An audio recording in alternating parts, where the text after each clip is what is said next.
নমস্কাৰ, মই গায়ত্ৰী বৰুৱা। জুবিন দালৈ শ্ৰদ্ধাঞ্জলি জনাই তেওঁৰ এটি কবিতা মেটামৰফচিছ আপোনালোকলৈ। মই যদি ঈশ্বৰ হলোহেঁতেন, আজিৰ মানুহ সৃষ্টি কৰা বন্ধ কৰি দিলোহেঁতেন, নতুনকৈ সৃষ্টি কৰিলোহেঁতেন আৰু এবিধ মানুহৰ দৰে জন্তু।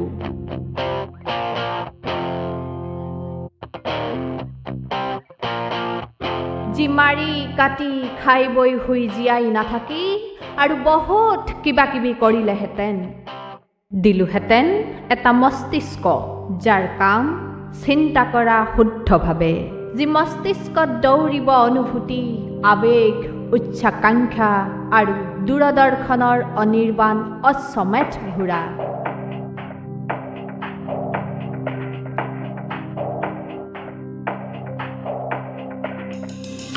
যি মস্তিষ্কত আস্ফালিত হ'ব পৰিৱৰ্তন, আৱৰ্তন আৰু নিয়ন্ত্ৰণৰ ন সূত্ৰ। দিলোহেঁতেন আৰু এজুৰি হাই পাৱাৰ চকু, যাৰ মাজেদি সকলো সঁচা বস্তু দৃশ্যমান, দিলোহেঁতেন দুখন এক্সট্ৰা কাণ, শুনিবলৈ সকলো অস্ফুট শব্দ, উশাহ নিশাহ, হুমুনিয়া, হতাশা আৰু সময়ৰ পদধ্বনি। দিলোহেঁতেন এটা সুন্দৰ নিপুতল নাক, যাৰ কাম কেৱল উশাহ লোৱাই নহয়, যি শুঙিব পাৰে সকলো দুৰ্গন্ধ, মানুহৰ গাৰ, মনৰ, দেশৰ, পৰিৱেশৰ।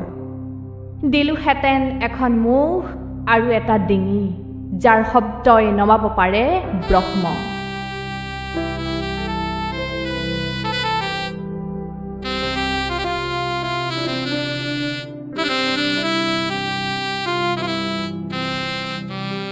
ভেদিব পাৰে সকলো মিথ্যা আৰু অমানৱীয়তা।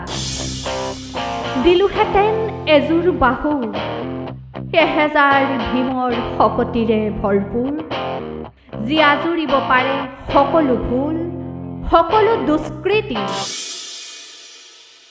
দিলোহেঁতেন এখনি বুকু, আকাশৰ দৰে উদাৰ, সাগৰৰ দৰে পিখা, য'ত নাথাকে কপটতা, যিখন বুকুত আশ্ৰয় পাব হেজাৰ মানুহৰ সুখ, দুখ আৰু সপোনে।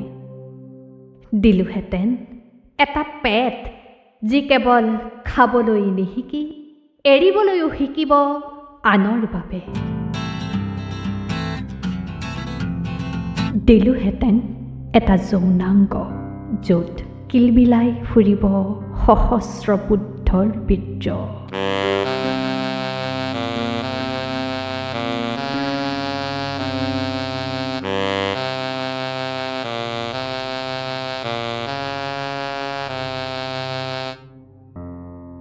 দিলোহেঁতেন দুখন ভৰি দৌৰিবলৈ, ভৱিষ্যতৰ বাবে সুন্দৰ বসন্তলৈ, যাৰ হতে ধাৱমান হ'ব অলেখ অযুত সপোন, উদিত সূৰ্যৰ ৰঙীন আভাৰ সতে বিলীন হ'বলৈ। কিন্তু মই ঈশ্বৰ হ'ব নোৱাৰোঁ, মোৰ সময় নাই, মই সীমাবদ্ধ। নিজৰ মাজত, জীৱনৰ দীনতাৰ মাজত মোক বেয়া নাপাবা। ধন্যবাদ।